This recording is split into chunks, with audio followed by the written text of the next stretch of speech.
concerns over the impact it will have on post-secondary students come the fall. We decided to do a fact check on some of the government's claims. This will help us provide unprecedented upfront financial assistance to students from families who earn $60,000 or less annually, attending a publicly funded university or college in New Brunswick. The program was launched by the government to great fanfare a month ago. It provides the equivalent of free tuition to low-income public college and university students. Here's how Premier Brian Gallant described it. Nearly $25 million will be invested in TAB in the first year alone. We are doing this so university and college tuition can now be free for low-income and middle-class New Brunswick families. Reaction was initially positive until it became clear the government had gutted other student aid programs to fund TAB. About $50 million in tax credits and rebates for graduates and students has been wiped out, and families earning even $1 over the $60,000 a year threshold won't qualify for TAB, nor will students of private colleges and universities. It's unfair, it's discriminatory, and it's a dangerous precedent to set. Even an education consultant who advised the previous government criticized the new TAB program. This was a very weird announcement. This was several weeks after the budget. They said, hey, we're going to have free tuition for students from families under $60,000, and stay tuned, the details will be available in a week or so. It really felt like it was back of the envelope, done very quickly. After the federal budget, after the Ontario budget, which offered a similar but I would say better program, it felt rushed. Earlier this week, Post-Secondary Education Minister Francine Landry held a hastily called news conference to stem the growing revolt. Well, the tax credit, we did the same thing as Ontario has done, and as you know, Ontario has launched their new tuition access bursary. I'll call it the same name as ours, but anyway, it might be a different name. And their threshold is $50,000, not $60,000 like us in New Brunswick, which is very generous, or more generous than Ontario. We did a fact check on that statement, and it turns out the minister isn't entirely correct.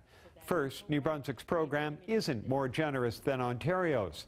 The New Brunswick income threshold is $60,000, but that's gross income. Ontario's is $50,000 net income, so the gap is much narrower. And here's how the two programs compare.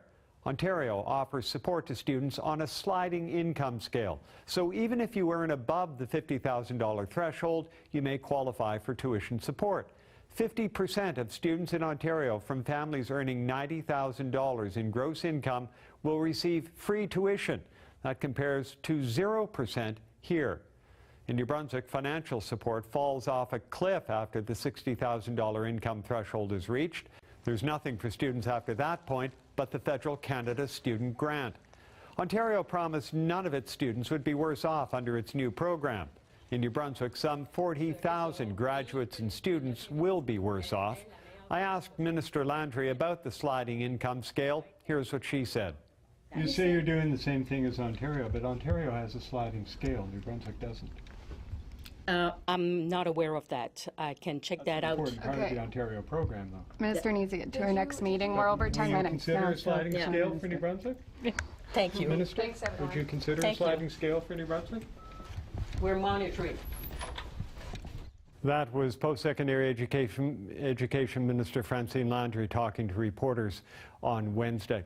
One other difference between the two programs: Ontario's tuition benefit covers private career colleges, New Brunswick's doesn't.